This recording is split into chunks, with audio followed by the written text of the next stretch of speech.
Estrada Sea to Sky, na Colômbia Britânica. Dos arredores da cidade de Vancouver aos picos nevados de Whistler e além. Um paraíso para esportes radicais. Whitewater kayaking, bungee jumping, heli skiing. Um legado da riqueza de recursos naturais. Some of the earliest towns in British Columbia are there because of mining. E a rede de transporte que criou a base para o Canadá atual. If it weren't for the railway, it's debatable whether British Columbia would have joined Canada or not. Vamos explorar a costa como nunca e desvendar os segredos do passado, presente e futuro marítimos. Este é o Canadá visto de cima.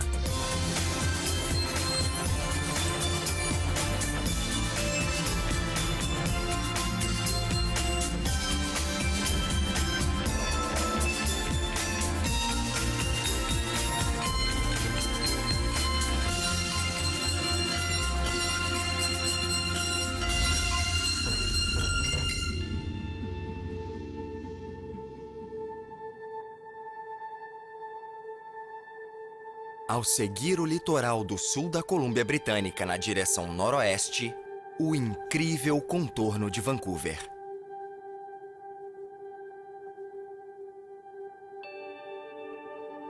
A cidade fica na península de Burrard. Tem 40 quilômetros de extensão e é quase toda cercada pela enseada de Burrard, pelo rio Fraser e pelo Estreito de Geórgia.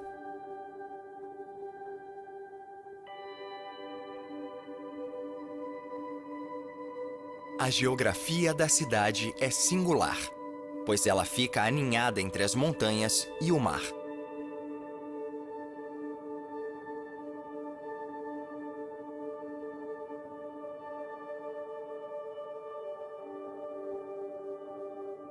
É uma das cidades mais bonitas do mundo.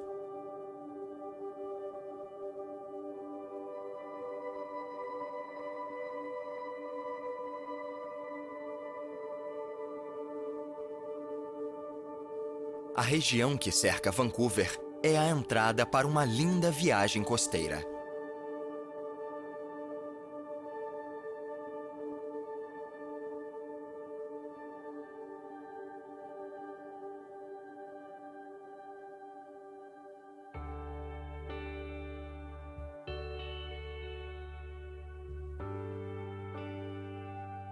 Ao atravessar o mar aberto, o farol de Point Atkinson, em West Vancouver, marca a entrada da enseada de Burrard. É um importante corredor marítimo para navios de carga de todo o mundo. O farol centenário é considerado um sítio histórico nacional.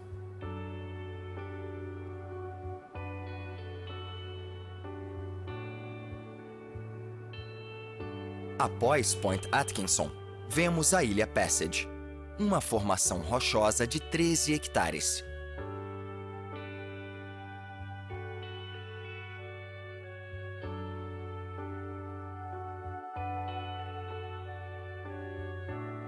Ela marca a entrada para outra via marítima, o estuário de Howe.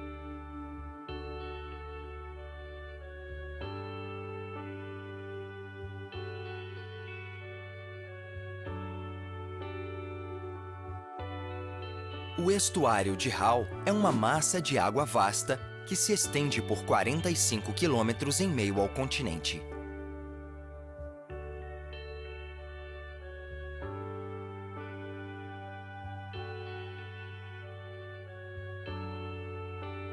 É o fiord mais ao sul da América do Norte e marca a divisão geográfica entre o sul continental da Colômbia Britânica e a Sunshine Coast.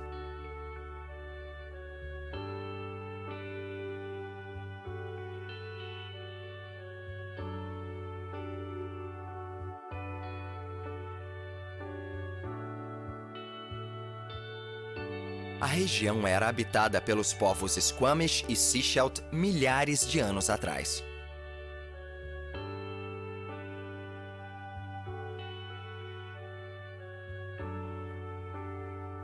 Os espanhóis chegaram aqui em 1791. Um ano depois, foi a vez do capitão inglês George Vancouver.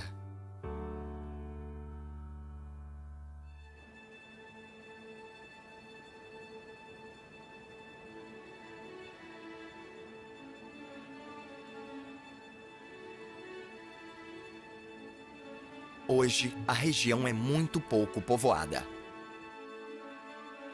As margens do fiord se erguem. São enormes paredões de rocha que surgem do mar.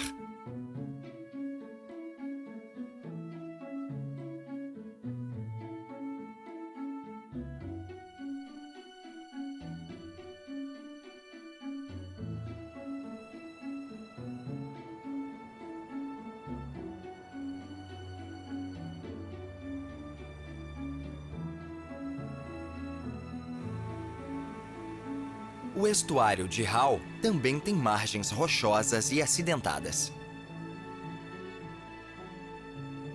As águas protegidas são muito frequentadas por barcos amadores que gostam de zigue-zaguear pelas ilhas espetaculares que pontuam a região.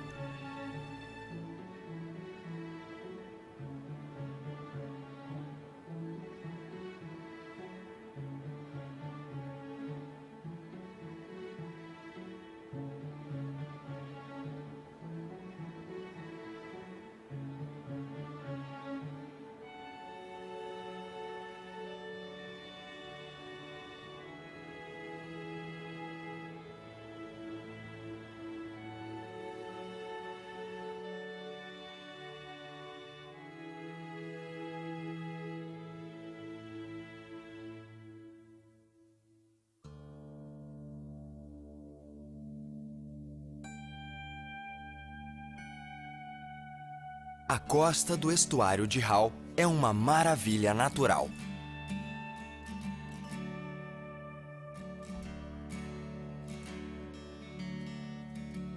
Ao seguir para o norte, as cidades começam a desaparecer lentamente e são substituídas por trechos longos de faixas litorâneas não povoadas.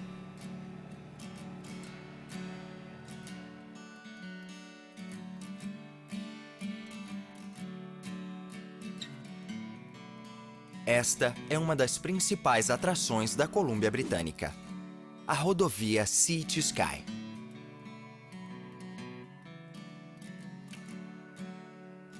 Ela percorre a margem esquerda do estuário de Hull, traçando o contorno desta enseada protegida.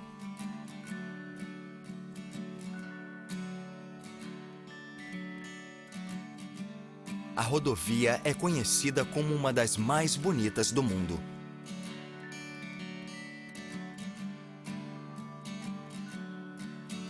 Começando na fronteira com os Estados Unidos, a rodovia se estende por mais de 400 quilômetros.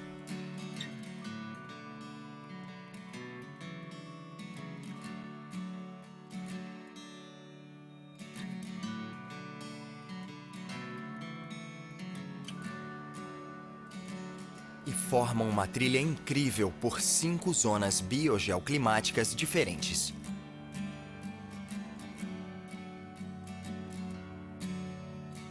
A rodovia também traça 2 rotas históricas: a Pemberton Trail e a Trilha da Corrida do Ouro.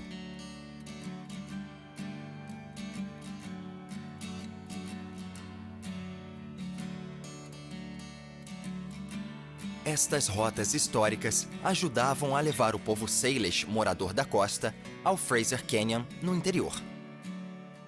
E os mineradores às minas de Caribou em meados do século XIX.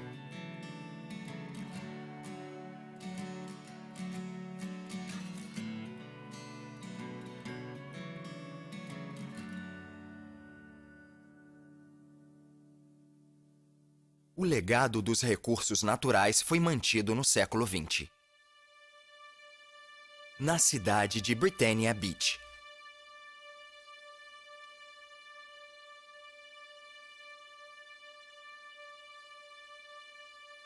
Um século atrás, minas de cobre foram descobertas aqui, determinando o futuro da região.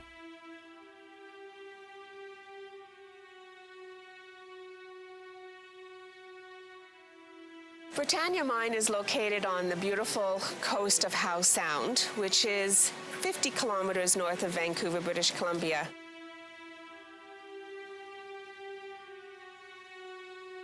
It is surrounded by stunning, beautiful mountains, and I think the combination of ocean and mountains just makes Britannia Beach the reason why people wanted to live here 70 years, 100 years ago, and still today.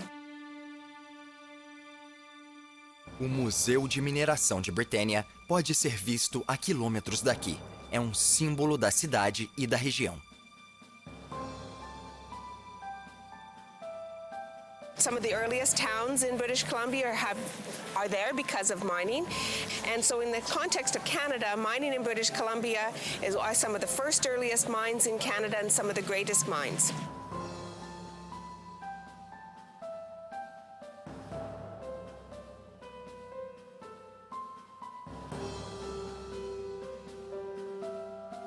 Britannia Beach is one of the earliest mines in BC. It was started in 1904, and over its 70 years of operation, it's more than 60,000 people lived and worked here.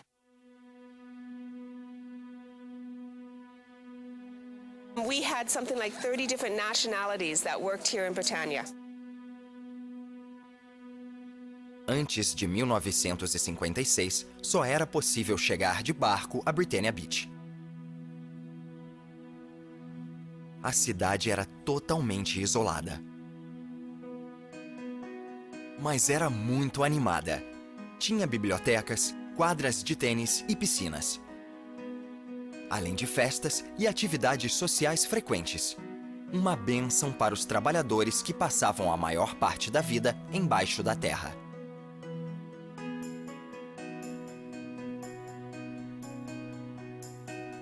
It's recognized today as a National Historic Site because over that period of time, people did build province and country. They went to work because there was real purpose behind what they were doing. They were getting minerals, and those minerals were wanted and needed around the world to build many of the bridges and the infrastructures we now take for granted.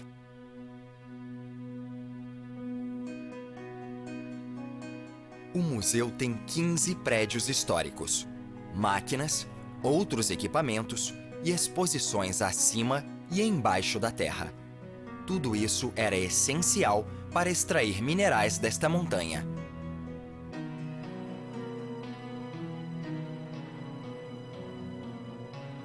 Copper is usually found in a mineral, so it needs to be crushed and the minerals need to be extracted from the rock. So here at Britannia, it was an open pit mine in the early days, and then it had what's called an underground mining. So it had miles and kilometers of tunnels. When you go underground, it is a small tunnel. It's not a huge, big tunnel for modern equipment, but the smaller equipment that would have been used in 1930s style mining. We do have a train that runs through the tunnel.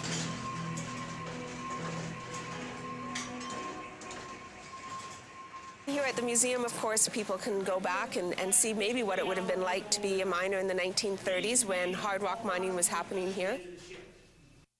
We're in the 1912 haulage tunnel, and it is indeed 100 years old. This tunnel was not used for mining, but for the shuttling back and forth of the equipment that was needed to feed mill number 1. The tunnel has a real sense of sound because you can hear the water dripping. It's always damp in the tunnel. And so you can well imagine a miner going to work because this would have been exactly like mining tunnels would be elsewhere in Britannia. There's over 200 kilometers of mining tunnels in Britannia. So going on a train, going to work was part of their job every day. A primeira leva de minérios foi expedida de Britannia em 1904. A mina cresceu rapidamente e em 1929 a cidade era a maior produtora de cobre do Império Britânico. When you get your ore, of course, then you have to figure out how you crush it and then extract the minerals, separate the minerals from the rock. And the big mill building, that's what that building was all about. So you have the mining part, but you also have the milling here. There are larger buildings in the world today, but I can tell you that anytime you go into this building now, people feel the energy of this building and its 100-year history. A moenda tem 20 andares de altura e cobre o enorme paredão de rocha. Os 6 andares do topo da estrutura, parecida com uma catedral, eram ocupados por moendas que esmagavam as pedras até transformá-las em pó. À medida que o pó descia pela estrutura, água, ar e produtos químicos eram adicionados à mistura, num processo conhecido como flotação. Através desse processo, um minério valioso era separado do resto das rochas. Assim, quando chegava ao térreo, os trabalhadores podiam recolher o mineral. At that point, on these big platforms were large tanks, and it allowed through chemicals to trick the minerals to float to the top so they could be skimmed off. That's what was sent to the smelter. The rest was waste rock. So this building was about rocking and rolling with crushing of rock, and it was dusty and noisy.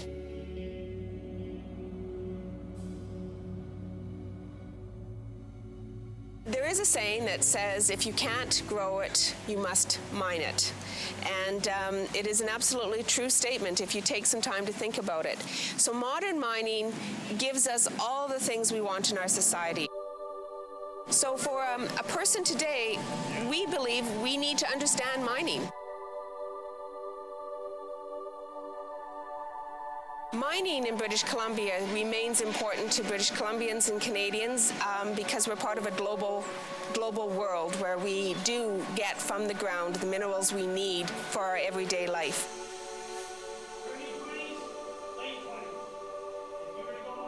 Mining matters to people, and it's a job for us to say it's not just something dirty that I don't need to care about. You need to care about it, and our job here at the Britannia Mining Museum is to help you with that awareness in its past, in its present, and what does it mean to us in the future.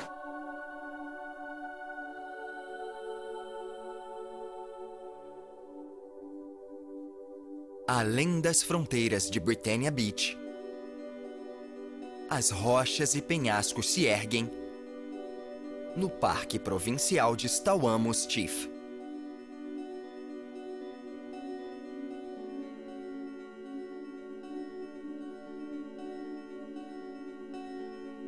O parque é formado pela área que cerca penhascos de granito com 700 metros de altura.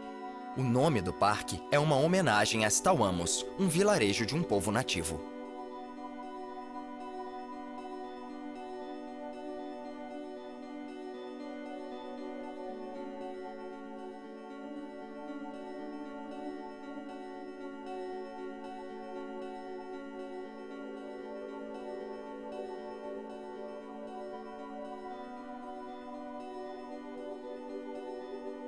O pico mais alto do parque, conhecido como Chefe, é famoso entre alpinistas de todo o mundo. Ele é considerado por muitos o segundo maior monólito de granito do mundo.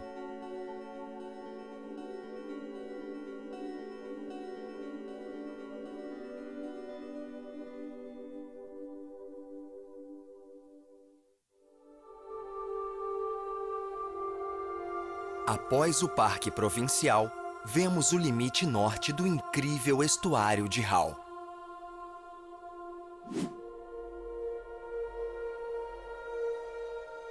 Esta é a cidade de Squamish.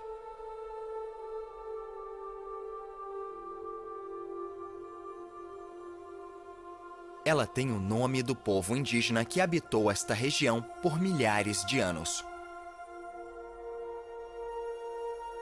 A comunidade moderna foi fundada no início do século XX, quando Squamish se tornou o primeiro terminal norte da Pacific Great Eastern Railway. Ela faz parte de um legado ferroviário que ajudou a estabelecer as bases para o Canadá de hoje. Um século depois, esse legado ainda está preservado no parque da Associação do West Coast Railway. We're on the Pacific coast of Canada at a town called Squamish, British Columbia. The West Coast Railway Association was founded in 1961. It was the era when steam was ending and diesel was coming into its own.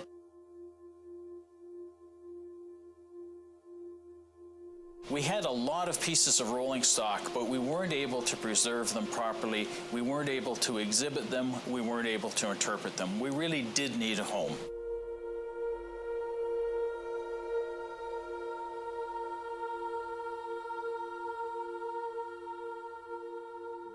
We acquired this piece of property in Squamish in 1990, and we've been building ever since.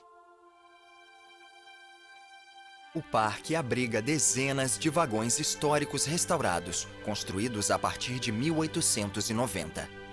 É um dos poucos museus deste tipo no Canadá.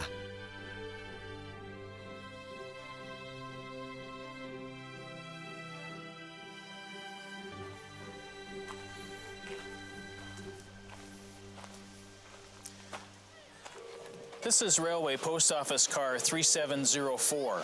It ran the route between Calgary and Vancouver for many years, right into the 1970s. It's how the mail came to town in the early days of Canada, right up until recent times.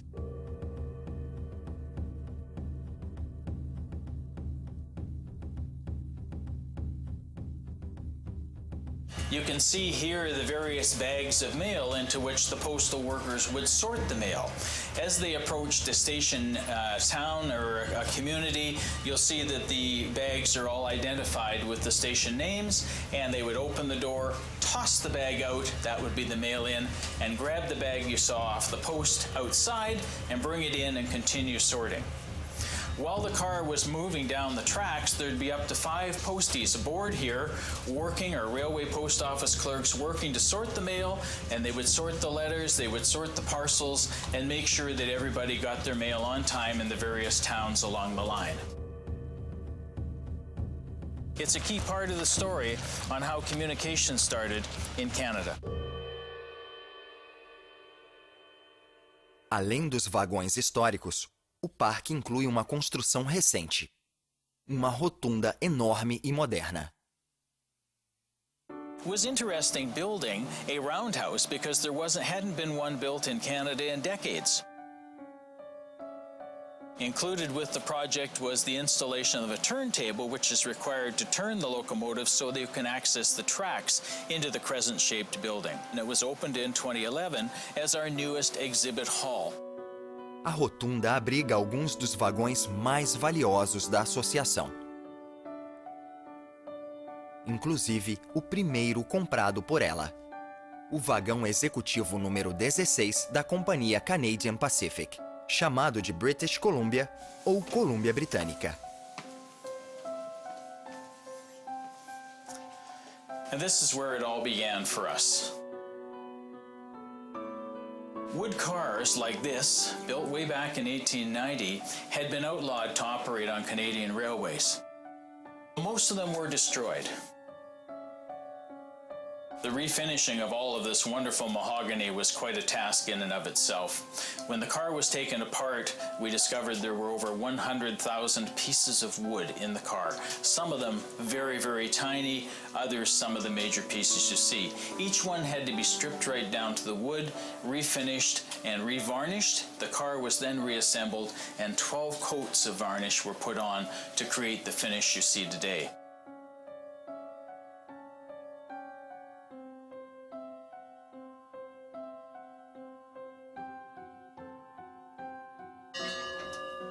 Outra joia da coleção é uma enorme locomotiva a vapor, a Royal Hudson.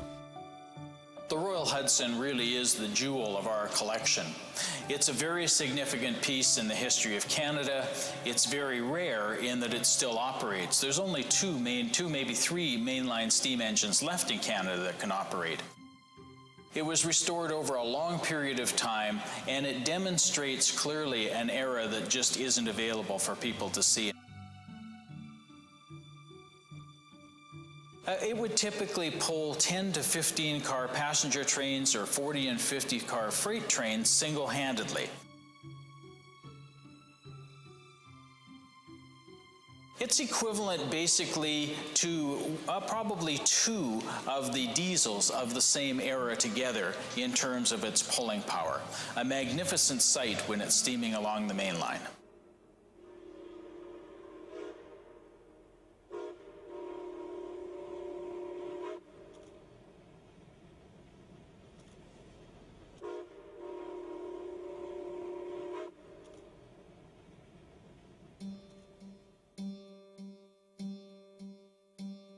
Today, our 12-acre Heritage Park site is a year-round, open everyday tourist attraction where we tell the story, and our collection has grown to 95 locomotives and cars. 15 of them operate, the other 80 are for exhibit purposes.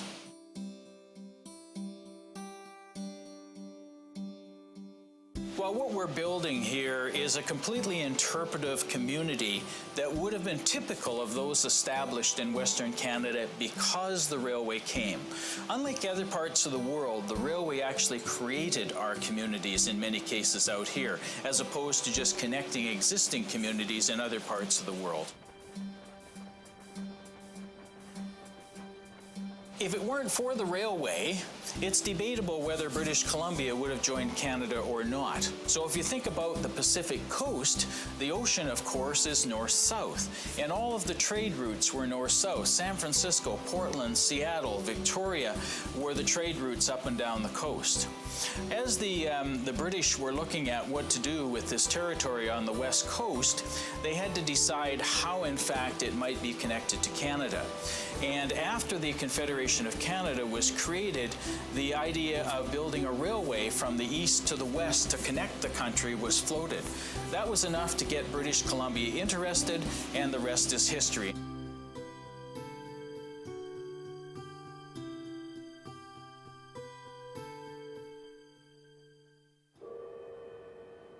Pouco depois de Squamish, as águas serenas do estuário de Howe ficam para trás e a paisagem se ergue.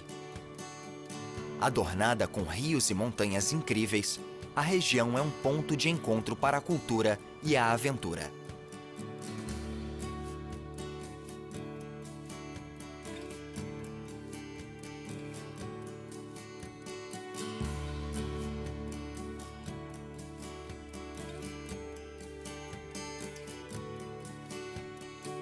A cidade de Squamish e seus arredores são conhecidos como a capital recreativa do Canadá. Aqui, podemos praticar tanto atividades tradicionais quanto novas aventuras ao ar livre que aproveitam as singularidades naturais da região.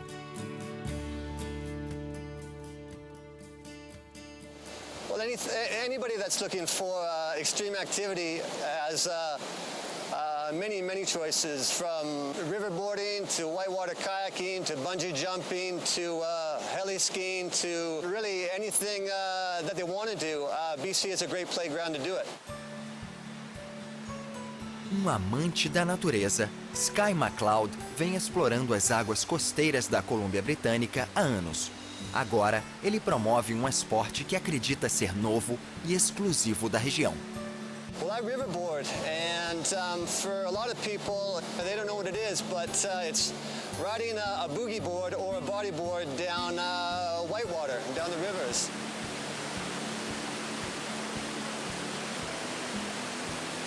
Well, when I was living abroad for a lot of years, I saw a few guys doing it. I was totally blown away, and I've stuck with it ever since. Brought it back to Vancouver, and I've been trying to introduce it here.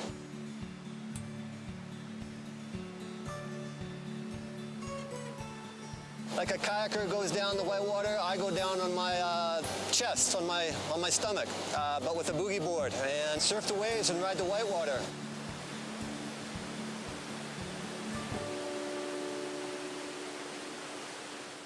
Well, there are small, important details that you have to know to control the board, to turn, how to duck dive with the board. A lot of similarities when you're bodyboarding waves in the ocean. You have to know how to use your fins. You have to be able to turn on a dime immediately. You have to be able to move your whole lower body sometimes in a split second.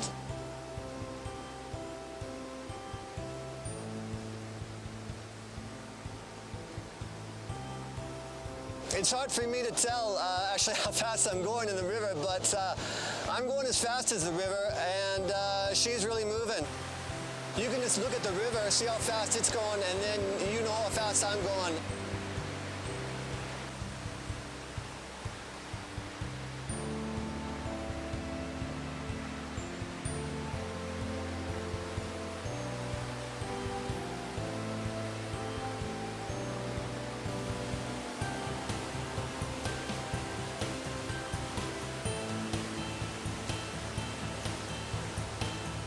Where we run, it's all canyons surrounded by sheer cliff walls.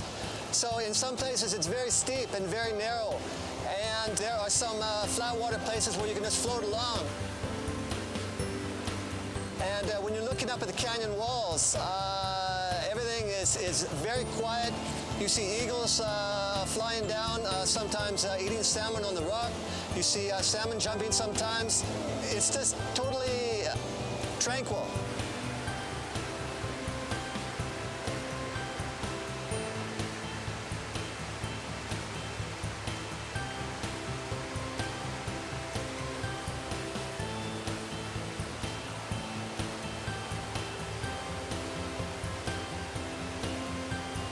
So when people see me jumping in, their first reaction is, what's he doing?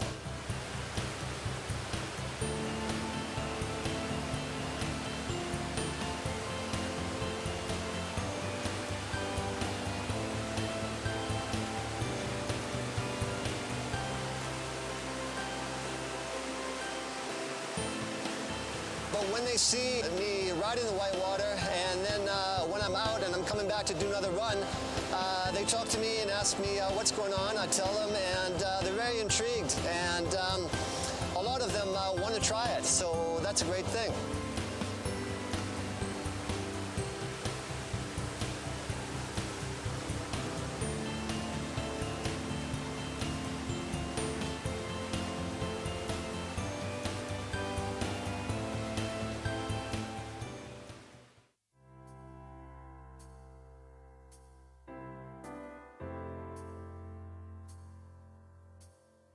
O litoral da Colômbia Britânica é uma maravilha natural, salientada pelas montanhas costeiras íngremes.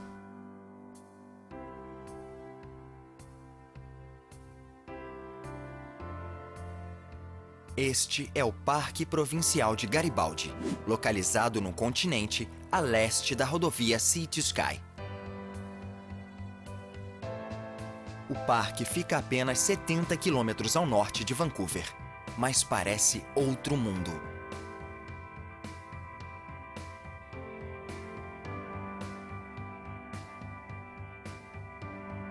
O parque foi criado em 1927 e ganhou o nome do patriota italiano do século XIX, Giuseppe Garibaldi.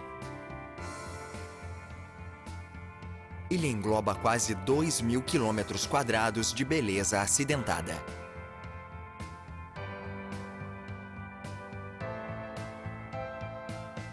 É uma paisagem diversa, com florestas de enormes abetos de Douglas, cedros vermelhos e tsugas.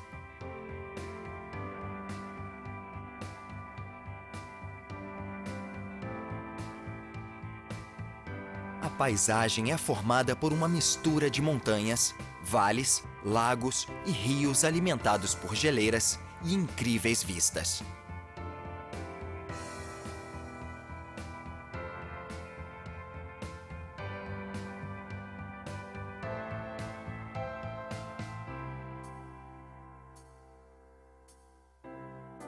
O parque é um paraíso para amantes do ar livre.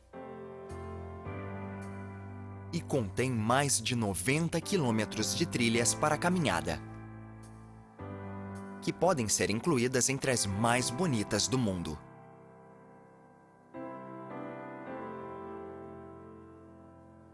No coração do Parque Provincial de Garibaldi, vemos o Monte Garibaldi.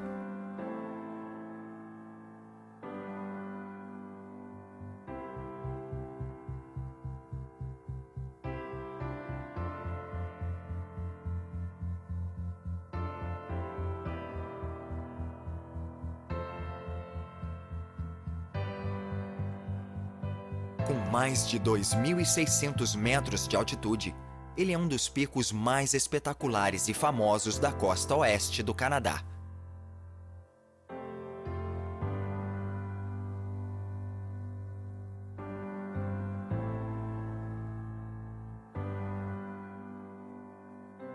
O Monte Garibaldi também é um vulcão. Conhecido como estratovulcão, ele tem a forma de um cone e foi esculpido durante anos por várias camadas de lava endurecida.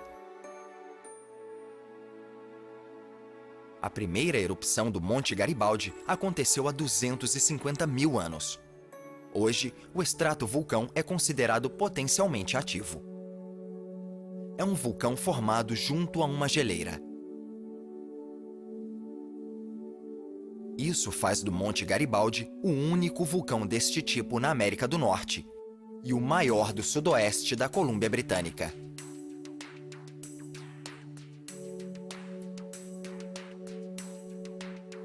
O vulcão também tem campos de gelo incríveis. Com 35 quilômetros quadrados, eles são mantidos por mais de 5 metros de precipitação de neve todos os anos.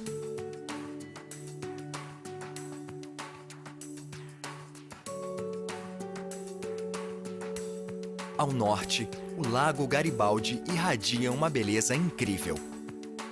Alimentado por geleiras a leste e a sul, o lago tem cor azul turquesa devido às minúsculas partículas de rocha que se espalham por ele e são resultado da erosão glacial.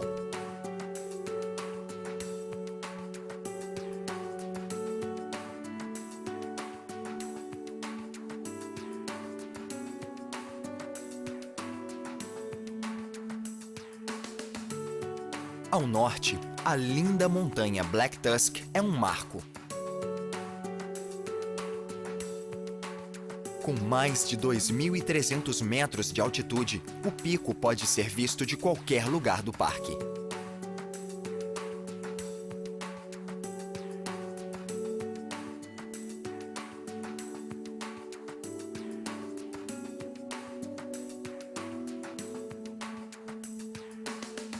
Na língua Squamish, o Black Tusk é conhecido como local de pouso do pássaro trovão, em homenagem ao lendário pássaro que cuidava do povo Squamish.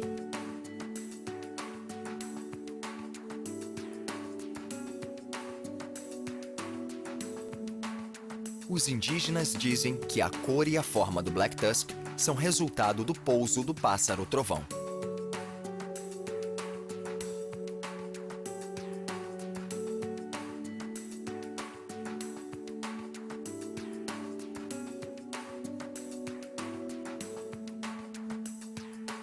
Hoje, ele é um enorme desafio para aqueles que o aceitam. A recompensa é uma vista de tirar o fôlego.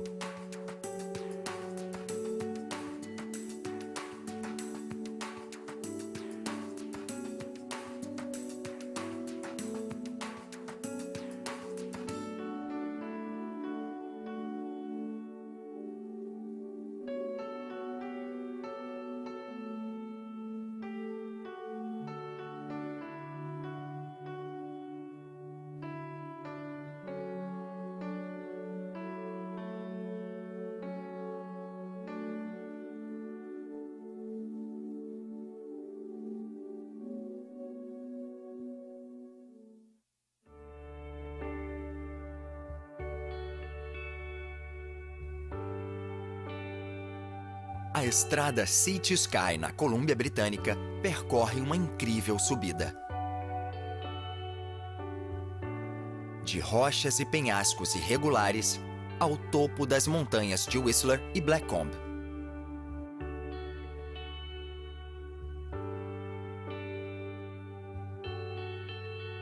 Ambas têm mais de 2.000 metros de altitude e ficam perto dos limites do Parque Provincial de Garibaldi.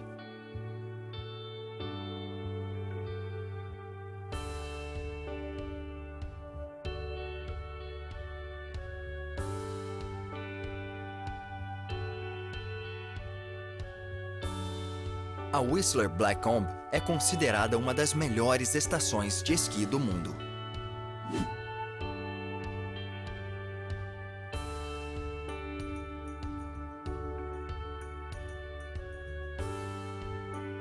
São duas montanhas diferentes ligadas por um bondinho.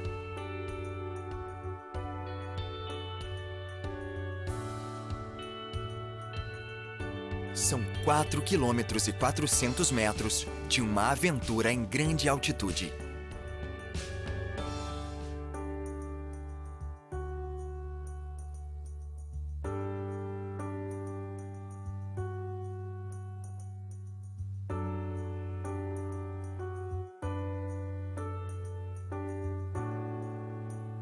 Abaixo da montanha, o vilarejo de Whistler tem cerca de 10.000 habitantes, mas recebe mais de 2 milhões de visitantes todos os anos.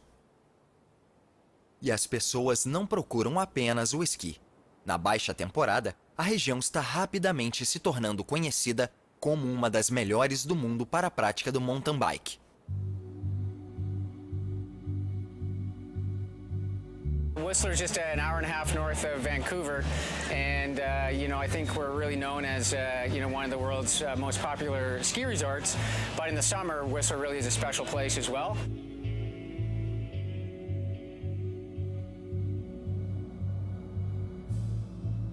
We wrap up skiing down here in the valley, and we start before the snow melts. We start actually peeling the snow off the trails with some of our machines to open up the mountain biking. Our mountain biking starts here on the Victoria Day long weekend, so third weekend in May. And at the same time, we're actually still skiing at that time through well into June. So that transition is basically skiing fades out and mountain biking fades in.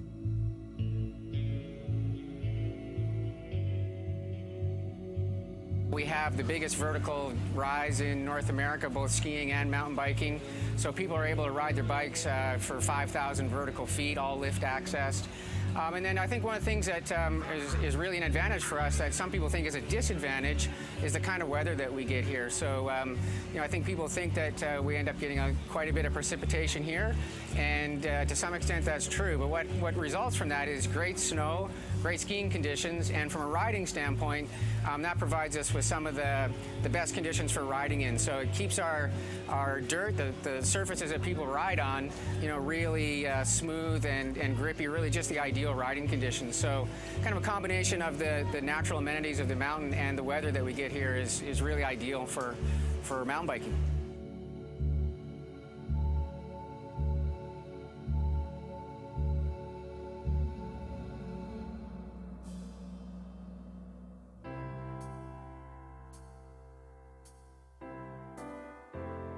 Mountain biking has been happening here for quite a while.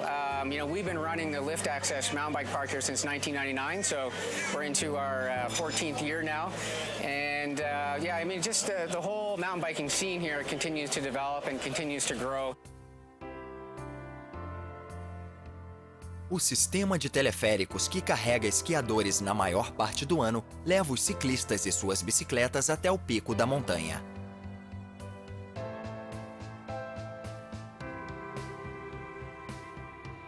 Daqui, eles começam a descida por quilômetros de trilhas áridas e acidentadas.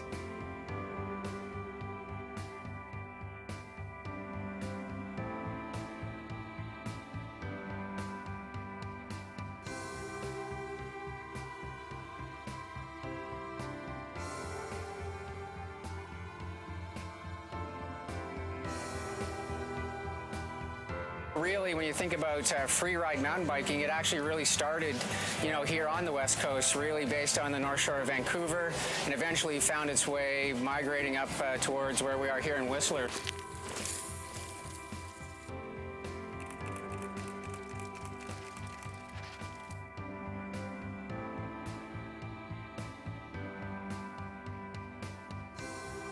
And really in the whole corridor, all the way from Squamish all the way up to Pemberton, probably have some of the most popular and probably the greatest density of really good mountain biking anywhere in the world.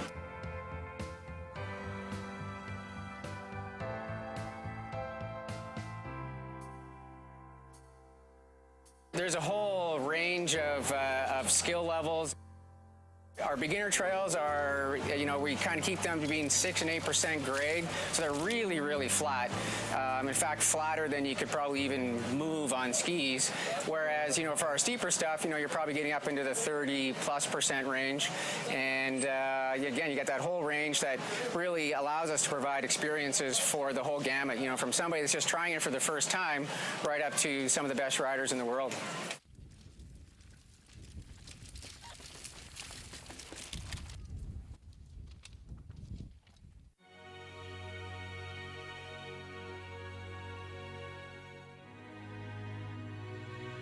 So we're just over 5,000 feet of vertical, but because our base area is so low, our top elevation compared to a lot of mountain resorts is actually quite low, which is a good thing because, you're not really affected by altitude. So the top of our mountain's just over 7,000 feet.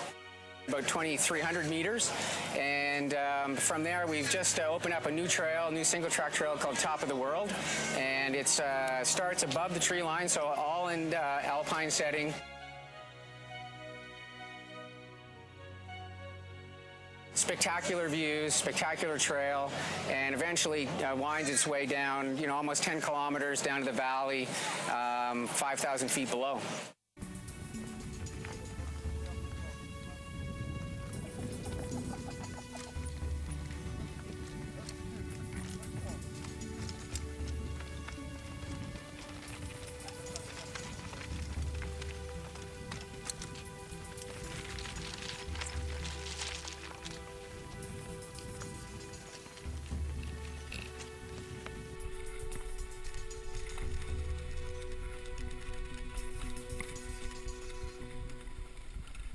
Some of our more famous trails are machine-built trails that have, berms and, lots of jumps on them and that sort of thing. And just that feeling of just kind of letting the bike go and kind of flowing with the terrain and, hitting the jumps, catching some air is one of those good feelings for sure.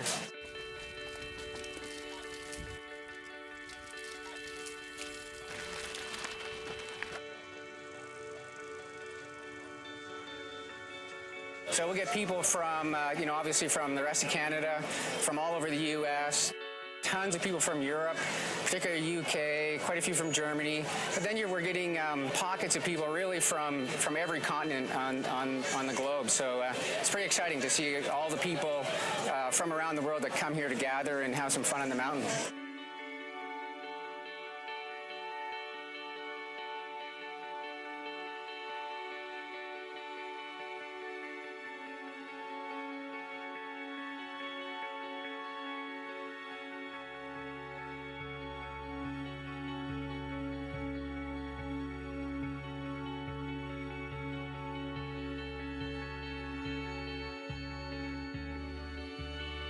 Dos arredores da mundialmente famosa cidade de Vancouver,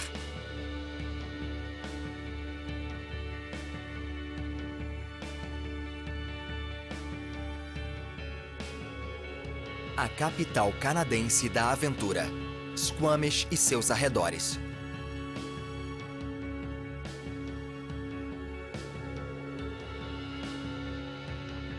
E aos picos altos e geleiras vulcânicas do Parque Provincial de Garibaldi,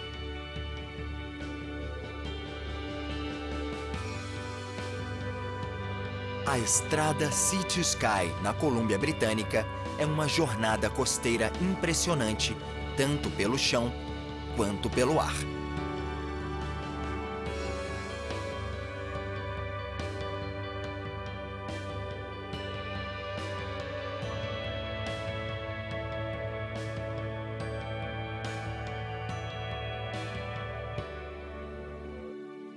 É um litoral cheio de cultura e história, onde enseadas protegidas encontram montanhas enormes e formam uma paisagem inacreditável, aqui nos limites do Canadá.